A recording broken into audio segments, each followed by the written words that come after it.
안녕하세요. 안쓰맘이에요. 오늘은 조금 조심스럽게 꼭 나누고 싶었던 제 유방암 이야기를 해보려고 해요.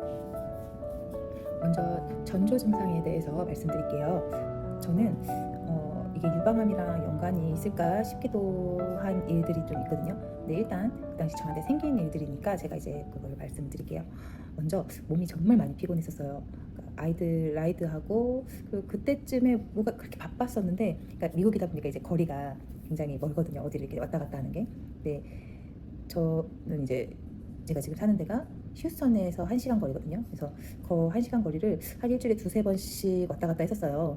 근데 예전 같았으면은 그 정도의 거리는 사실 그렇게 피곤하지 않았었거든요. 피곤한 척이 끼지 않았었는데 어느 순간 굉장히 많이 피곤해하고 낮잠도 자게 되고, 그리고 밤에 일찍 잠이 들게 되는 상황이 많이 생겼었어요. 그리고 그 시기에 허리 디스크가 급성으로 왔었어요. 그러니까 원래 제가 허리가 좀 안 좋긴 했었어요. 그래서 제 척추 4번 5번에 디스크가 있거든요. 그래서 근데 그게 이제 2023년 12월에서 1월 그 사이에 너무 심하게 아파가지고 결국에는 침대에서 일어나지도 못하는 상황까지 왔었어요. 근데 이제 그때 왜 이렇게 몸이 아프고 계속 컨디션이 안 좋지 하면서 진짜 정말 많이 울었던 것 같아요. 그래서 나름 이제 그 척추 건강, 척추 위생한다고 해가지고 굉장히 열심히 관리를 했다고 생각을 했는데 그게 잘 안 됐었어요. 그래서 나중에 이제 카이로프락틱스 가가지고 받으러 가가지고 좀 많이 좋아지긴 했었는데, 그때 이제 제가 누워 있었을 때 이게 원래 있던 암이 이쪽에 있었거든요. 근데 이쪽 부분이 굉장히 간지럽기도 하면서 따끔거렸었어요. 그래서 처음에 이거 뭐지? 하면서 근데 정말 작은 한 이 정도 사이즈 되는 그런 모무리가 좀 이렇게 만져지는 거예요. 그래서 그때 느꼈던 그때 그 당시 이제 암인지 몰랐었고 그 모무리가 있어서 이게 뭐지? 병원을 가야 하나 이제 고민하는 사이 한 2주 정도가 지났었거든요.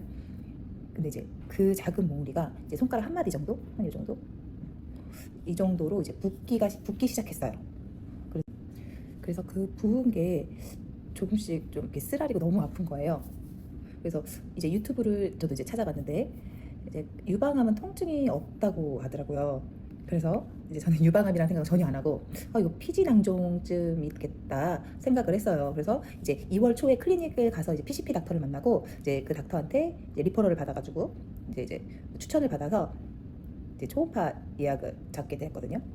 그래서 2월 12일에 이제 초음파 검사를 하고 이제 뭔가 이제 암 소견이 보인다. 그 해서 이제 바로 20일 날 이제 바이옵시 초음파 유도 생검 스케줄 잡게 됐어요. 근데 이제 미국은 근데 혹 같은 게 보이면 이제 초음파하고 바이옵시 하는 거는 기본적으로 많이 한다고 하니까 정말 걱정을 안 하고 있었어요. 근데 이제 혹시 모르니까 하는 검사다 생각하고서는 이제 그렇게 마음을 잡고 임했는데 이제 27일인가? 네, 병원에서 전화가 왔어요.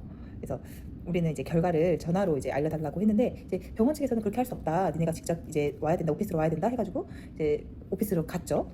그래서 이제 어포인먼트를 잡고 이제 예약을 잡고 이제 병원을 갔는데 그날 이제 원래 진료했던 데에서 얘기를 하는 게 아니라 이제 다른 사무실로 이제 저희를 안내를 하더라고요. 그래서 이제 이게 뭐지? 왜 그러지? 그래서 그랬는데 결국 그날 이제 3주 분석 유방암 2기를 진단을 받게 됐어요. 그래서 그 얘기를 듣자마자 진짜 아무 생각도 안 났어요. 그래서 그냥 눈물만 확 흐르고 그날 이제 제가 저 혼자 가는 게 조금 그래서 그쪽에서도 이제 저보고 영어를 잘하는 사람을 좀 있으면 같이 와라 이렇게 얘기를 해가지고 그럼 형님이랑 같이 가야지 해서 저 형님이랑 같이 갔어요. 근데 그날 이제 사실 형님 만나서 같이 이제 그 버거를 먹기로 했거든요. 그러니까 제가 와라버거라고 버거 세트를 사서 이제 형님이랑 이제 후다닥 점심을 먹으려고 사놨는데 이제 그 얘기를 듣고 나서 이제 집에 오는 길에 이제 형님을 하나 주고 집에 가면서 이제 차 안에서 감자튀김을 먹으면서 계속 울었어요. 그래서 지금 생각하면 진짜 좀 황당하기도 하고 너무 웃긴데 그때는 진짜 왜 이렇게 막 눈물만 나왔었던지 이제 그때 이제 암 진단 받았을 때는 저는 그랬었어요. 그렇게 이제 저는 바로 이제 치료에 들어갔거든요. 그래서 저는 정말 좀 다행인 게 이 치료 스케줄이랑 그리고 수술 스케줄이 굉장히 바로바로 나온 케이스예요. 그래서 다른 분들은 이제 뭐 뼈스캔, PCT, 뭐 MRI 같은 거 찍는데도 굉장히 오래 걸렸다고 하더라고요. 왜냐면 사람들이 너무 많으니까. 근데 저는 제가 이제 항암 전에 이제 모든 그 검사를 다 했어야 됐거든요. 근데 그 전에 항암하기 전에 그런 모든 검사를 다 순조롭게 좀 다 한 편이에요. 그래서 그렇게 바로 이제 키모를 시작하게 됐고요. 저는 이제 병원에서 암 사이즈를 먼저 줄여야 된다고, 그때는 제 암 사이즈가 한 요 정도 2점 몇 센치라고 했었어요. 2.2cm였나? 그래서 그거를 사이즈를 줄이고, 그래서 수술을 하고 나중에 다시 이제 마지막에 또 마지막 항암으로 마무리를 하자고 하시더라고요. 그래서 첫 번째 항암은 이제 파클리탁셀, 그러니까 카보플라틴이라는 항암제로 매주 12번을 받아가지고, 그게 이제 3개월 받고, 그리고 두 번째로 이제 독소루비신, 시클로스파비드, 그리고 케트루다 해가지고 그것도 이제 3개월, 그건 이제 3주 사이클이었거든요. 그래서 4번을 받아가지고 그렇게 해서 한 6개월 이제 중간에 좀 빠지고 몸이 안 좋아서 항암을 스킵하고 넘어갈 때가 있어서, 그런 거 빼고는 거의 6개월 좀 넘게, 7개월 안으로는 다 이제 항암을 끝냈던 것 같아요. 첫 번째 항암을. 근데 제가 이제 왜 항암을 이렇게 많이 하냐 했는데, 제가 아직 40이 안 됐어요. 그러니까 젊은 사람에 속하니까 이 암도 젊은 사람일수록 이게 되게 강하다고 하더라고요. 전이가 되거나 아니면 이제 암 사이 막 커지거나 하는 게 속도가 좀 빠를 수도 있기 때문에, 저는 항암을 좀 더 세게 하고 좀 많이 해야 된다고 하더라고요. 그래서 저는 그렇게 항암을 하고 그 2주의 기적을 맛을 봤죠. 항암하고 2주 차에 머리카락이 다 빠져가지고 이제 아이들이 저를 보면서 놀렸었어요. 근데 뭐 아이들 뭐 그럴 수 있죠. 네. 근데 이제 어쨌든 그때 몸에 힘도 많이 빠졌었고, 그런데다가 저는 이제 포트를 맨 처음에 이제 오른쪽 위에다가 포트를 심어놨었는데, 염증이 생기면서 제가 이제 두 번째 수술을 했었어요. 염증이 생겨가지고. 그래서 마지막은 이쪽으로 지금 옮겨놨거든요, 포트를. 근데 진짜 이 포트 수술도 이제 여기서는 수면 마취를 해서 하니까 너무 힘든 거예요. 체력이. 그러니까 한국에서는 찾아보니까는 부분 마취만 하고 이렇게 하는 경우도 있다고 하는데, 저는 다 수면 마취를 하고 그렇게 해가지고 몸이 조금 축나는 듯한 느낌? 네, 그랬었던 것 같아요. 그래서 그렇게 하고 항암 때 정말 좀 많은 부작용이 있었어요. 그래서 진짜 탁셀할 때는 제 걸어다니지 못했어요. 너무 미식거리가 음식을 먹지 못해가지고 계속 침대에 누워만 있었고, 그러면서 이제 키트루다 할 때 10월쯤인가 이제 갑상선 항진증이 와가지고, 이제 그거는 이제 제가 항암 부작용 몇 가지가 지금 있는데, 그거는 이제 영상을 따로 다시 만들어서 알려드릴게요. 그래서 제가 이제 10월 25일 드디어 암 제거 수술을 받았습니다. 작년인 거죠. 2024년 10월 25일에 암 제거 수술을 받았어요. 그리고 수술 닥터가 그때 이제 저한테 맨 처음에 수술하기 전에 어떻게 수술할 건지 저한테 3가지 옵션을 줬거든요. 그러니까 저는 요쪽 하나만 있었어요. 여기 이제 왼쪽 가슴 밑쪽으로.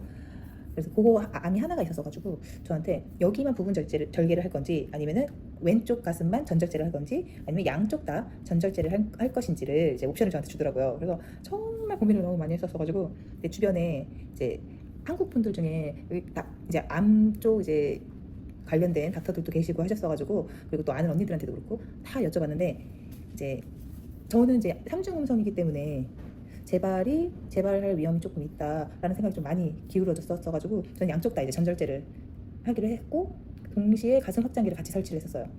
그래서 이제 나중에 재건 수술할 때 필요한 공간이랑 피부를 늘려야 되거든요. 그래서 그 작업을 이제 미리 이제 한번 열 때 같이 이제 할 수 있게끔, 그래서 이제 나중에 확장기를 넣었어요. 근데 진짜 모든 게 제 맘대로 되지는 않더라고요. 이제 한 달이 좀 지났나? 이제 그 확장기에다가 계속 공기를 넣어서 계속 부풀리거든요. 그럼 이제 피부가 계속 이제 스트레칭 되는 거예요. 늘어나는 거예요. 그래서 그거를 몇 번을 계속 이렇게 했는데, 한 달 지나고 나서 제가 이제 왼쪽 가슴 요 위쪽에 이게 빨갛게 좀 올라왔더라고요. 그러니까 피부색이 여기가 살짝 붉은색으로 변했었어요. 그래서 저는 근데 전혀 그거에 대해서는 눈치를 채지도 못했는데, 병원에서 이제 저 여기 이제 공기 주입하러 간 날 갑자기 저 보더니 이거 좀 안 좋다는 거예요. 이쪽에. 그래서 보니까 염증이 생긴 것 같다고 하더라고요. 그래서 그날 병원에 갔는데 아무것도 준비하지 못한 상태에서 바로 이머전시로 응급실을 가가지고 그날 응급 수술을 또 해서 왼쪽에 있는 확장기는 이제 빼버리고, 지금 현재로는 이제 오른쪽만 확장기가 껴져 있는 상태거든요. 그래서 지금은 이제 어쨌든 짝짝이로 있긴 하지만 뭐 어쨌든 그렇게 이쪽 확장기를 또 뺐어요. 빼가지고 또 계속 이제 치료하고, 그렇게 해서 이제 나중에는 저는 원래 이제 전절제를 했기 때문에 방사선 치료를 안 할 거라고 생각을 했었거든요. 그리고 그 당시에 이제 닥터도 저한테 이제 방사선 치료는 안 할 거다 얘기를 했었는데, 이제 그때 검사를 했었을 때 제 림프에서 이제 전이는 아니지만 림프 앞쪽에서 작은 뭔가가 발견이 됐었다라는 소견이 있었거든요. 그러면서 이제 방사선과에서 방사선 닥터가 방사선을 해야 된다 해가지고, 그래서 12월 11일 날 이제 저는 마지막 항암, 그 키투르다, 단독 키투르다 항암을 했거든요. 시작을 했거든요. 그러면서 이제 같이 동시에 방사선을 같이 했었어요. 그래서 방사선을 33번을 하고 키투르다를 9번 그렇게 받았어요. 그래서 이 모든 과정이 2024년 2월에 시작해서 2025년 6월에 끝나서 총 이제 17개월 정도 이제 모든 과정이 끝났습니다. 그렇게 이제 모든 과정이 끝나고 나니까 지금은 너무 편해졌어요. 치료하느라고 병원을 이제 왔다 갔다 해야 되는데, 이제 이 전절제를 하고 나니까 이쪽에 이제 근육이 가슴 근육을 쓰더라고요. 이제 운전을 하거나 뭐 할 때. 그러니까는 운전을 해야 되니까 이 불편한 상황이 굉장히 곤욕스러웠어요. 이런 근육이나 그런 통증 같은 게 있어서. 그런데다가 이제 저는 아들을 둘을 데리고 있는 키우는 엄마거든요. 그래서 이제 아이들 앞에서 너무 약한 모습을 또 보일 수는 없었고, 그리고 또 남편 앞에서도 좀 괜찮은 척을 해야 했었어가지고, 그러면서 이제 남몰래 되게 많이 울었어요. 그래서 성격이 정말 좀 씩씩한 성격인데, 이제 언니들한테 주변에서 이제 많이 전화가 왔었거든요. 그래서 저를 위해서 이제 기도해주는 언니들, 친구들 걱정해줘가지고 전화 통화하면서, 이제 그때까지도 별로 이제 좀 담담했었는데 어느 순간 이제 팍 터지는 순간이 있었어요. 그래서 막 한참을 많이 막 울면서 언니 막 통화하고, 이제 그러면서 이제 저의 이제 나약했던 모습이 이제 나약한 모습을 보게 된 거죠. 그래서 근데 그 과정에서 이제 제 감정을 조금씩 좀 인정을 하게 됐던 것 같아요. 그때는 이제 계속 자꾸 아닌 척하고 괜찮은 척만 하니까 이게 정말 괜찮은 건가 아닌가 되게 헷갈리다가 어느 순간 확 다운되거나 막 그럴 때가 있었는데, 그렇게 한번 이제 주변에서 계속 저를 이제 계속 대화를 해주시고 막 걱정을 해주고 얘기를 하다 보니까 그 감정에 대해서 좀 더 솔직해지고, 그리고 나도 내 자신에 대해서 좀 인정을 하게 되는 좀 시간이었던 것 같아요. 그리고 이제 제가 너무 아팠었으니까 이제 가족 간에 굉장히 좀 그 감정이 더 끈끈해졌던 시기였던 것 같아요. 그래서 내가 건강하게 내가 사랑하는 사람들과 함께 있을 수 있는 것만으로도 진짜 이게 얼마나 감사한 일인가를 정말 많이 느꼈던 시기였던 것 같아요. 혹시 이 영상을 보고 계신 분들 중에 저와 같은 병으로 이제 힘든 시간을 보내고 계신 분들이 계시다면 꼭 기억해 주셨으면 좋겠어요. 당신은 혼자가 아니에요. 아픈 걸 혼자서 견뎌내고 그리고 숨어 계시는 것보다 주변에 알리고 같이 이야기를 하는 게 너무 도움이 많이 돼요. 저도 성격이 이제 우리가 힘들다, 내 자신에 대한 그런 얘기를 잘 못하거든요. 근데 이번 계기로 이제 주변 친구들과 언니들, 그리고 남편이 이제 저를 계속 보살펴주면서 그 과정에서 정말 많은 사랑을 많이 받았고, 그 도움을 많이 받았어요. 만약 그런 도움이 없었다면 정말 더 힘들지 않았을까라는 생각이 들어요. 그래서 제 감정에 솔직해져야 되는 것 같아요. 그래서 여러분들도 자기 감정에 솔직해지시고 인정하고, 그리고 주변에다가 나의 아픔을 알리세요. 그리고 도움을 청하세요. 그러면 많은 변화들이 생길 거예요. 제 이야기를 들어주셔서 너무 감사하고요. 다음 영상은 치료 중에 겪었던 부작용, 그리고 작은 팁들, 그리고 일상 회복 이야기들을 함께 나눠볼까 해요. 그래서 우리 모두 함께 끝까지 잘 버티고 극복해 가기를 바랄게요. 그래서 화이팅!